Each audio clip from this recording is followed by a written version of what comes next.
Hello and welcome to the next episode of Fit Finance Sessions with myself, Tom Senegals, and Henry Elliston, who are both financial planners at Efficient Portfolio. And this week we'll be talking about Rishi Sunak's potential tax rises.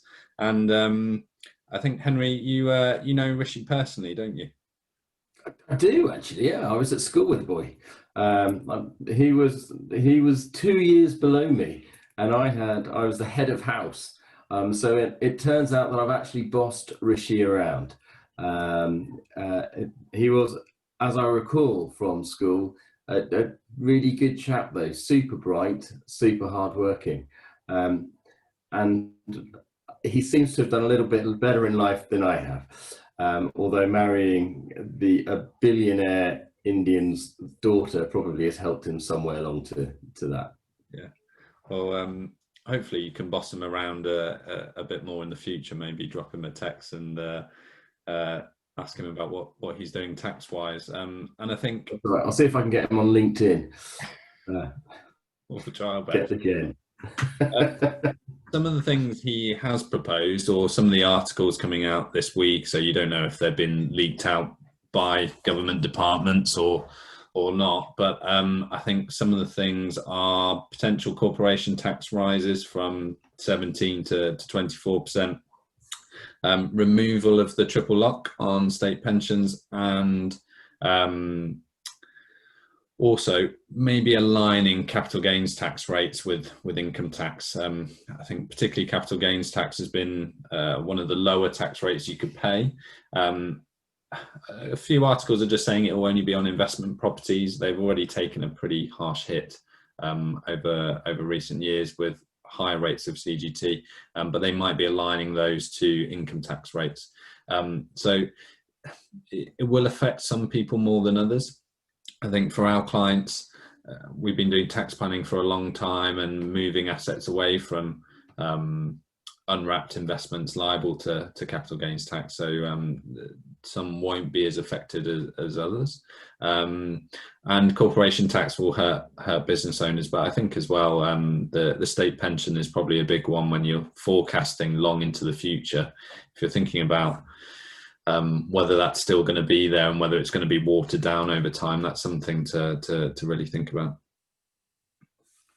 I think it's tricky because the Tory parties have, to a degree, tied themselves in knots by stating in their manifesto that they wouldn't increase income tax, national insurance, or VAT. And income tax is always the tax that, well, not always, but it's quite often the tax that gets attacked at these times and increased. And you would see that, had they not made that manifesto statement that putting a penny on basic rate tax, or certainly putting the high rate tax of 40% up to 41 or 42%, and the additional rate up, that would have been an obvious choice. I suspect that on the VAT, it's less likely to have been a tax that they'd have chosen to have increased, because it tends to affect the poorer in society more than the wealthier in society. And so it's never particularly popular, and the Labour Party would have had a riot if they were to do that. So I think, as you say, Tom, I mean, it leaves the primary taxes that they can look at as corporation tax and capital gains tax. Personally, I also wonder. I mean, I know Rishi's been generous in removing the stamp duty from until March next year up to £500,000, which is about a £12,000 saving, I think, if you're buying property for over that sort of figure. But as you say, maybe capital gains tax for property investors gets increased, but I just wonder whether or not stamp duty gets increased. So there's a surcharge of 3% on stamp duty at the moment for property investors, and I wonder whether or not they start to push that up to 5%. Whether or not that would actually create tax, however, I think is a moot point, because I suspect that in doing so, more people would be dissuaded from investing in property. So it might not be quite the golden egg that it might seem at the outset. I think that's the problem, isn't it? It's all well and good trying to increase tax to pay for things, but if you increase tax too much, then you stop consumer spending, you stop firms operating, hiring, and you actually have a reverse effect because there's less economic growth because of the increased tax, and then therefore the tax sort of haul for the government is less. So it can be counterproductive. It's about balancing it correctly. I think politically they're going to raise taxes to almost see as a way of recovering some of the funds, because I think lots of people think lots of money has been spent. But actually the taxes need to be pro-growth taxes. They need to be ones that will maybe benefit environmental investment or new investment in different industries, create jobs, and because ultimately it's that economic growth that will allow you to pay all the debt off. So it's quite a hard balancing act. I mean, corporation tax going up will affect things, but it has come down in recent years, so it's not too drastic. But I think as well, dividends might get.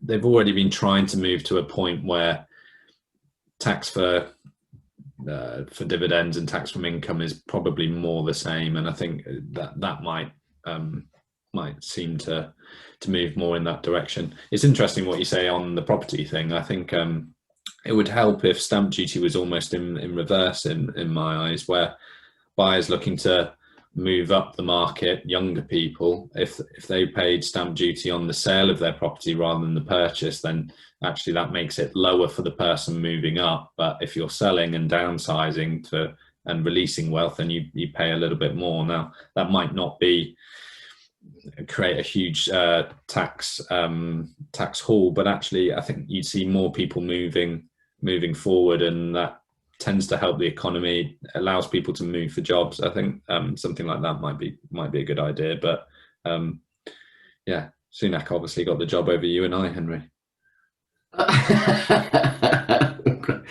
Economics wasn't my major at university. I'd be interested to see what they do with corporation tax, especially with the impending no-deal Brexit that we've got coming up. In terms of Brexit, I just don't see that we were ever going to get anywhere close in the time that we've got left. And certainly in the past, there's been noises coming out of Westminster that actually we want to be a very pro-business economy, and that's how we're going to make ourselves a force to be reckoned with once the deal's done. And by putting corporation tax rates back up, that sort of flies in the face of that. So it'd be interesting to see actually whether or not the taxes get levelled against CGT as opposed to corporation tax, or they find some other sneaky way. Pension tax relief is always one that comes up and would make the government a little bit of money. Yeah, it'd make us squirm a little bit as well. But I think, I think the problem with pensions is if you fiddle with them too much, it creates dissatisfaction with the long-term savings plan, and I think governments want people to save for retirement, and if you keep fiddling with it, then it detracts from that. And it really, I mean, we're talking about all these options. There's no easy way to increase tax. And I think it would be nice to see someone do something slightly different, think about tax in a different way. I mean, if you do look at VAT, lots of countries have different rates of VAT for different services and or different goods, and I think maybe you can shape behavior a little bit better and start taxing people in a different way. I think income tax is always talked about, but and no one wants a wealth tax, but if you come to potentially this end of a long-term debt cycle and wealth inequality is getting much larger, then you're going to have to readdress it in some ways, and actually wealth doesn't get taxed through income all that often. So yeah, maybe balancing it or doing something different would help. I think they're very cautious to do anything major at this stage. I think the one thing I would say probably in closing is that some of the measures that Rishi's taken so far in getting us through the COVID troubles, disaster, pandemic, have been quite imaginative in terms of some of the loans that he's released, the help out eat out to help out, the furlough payments and what have you.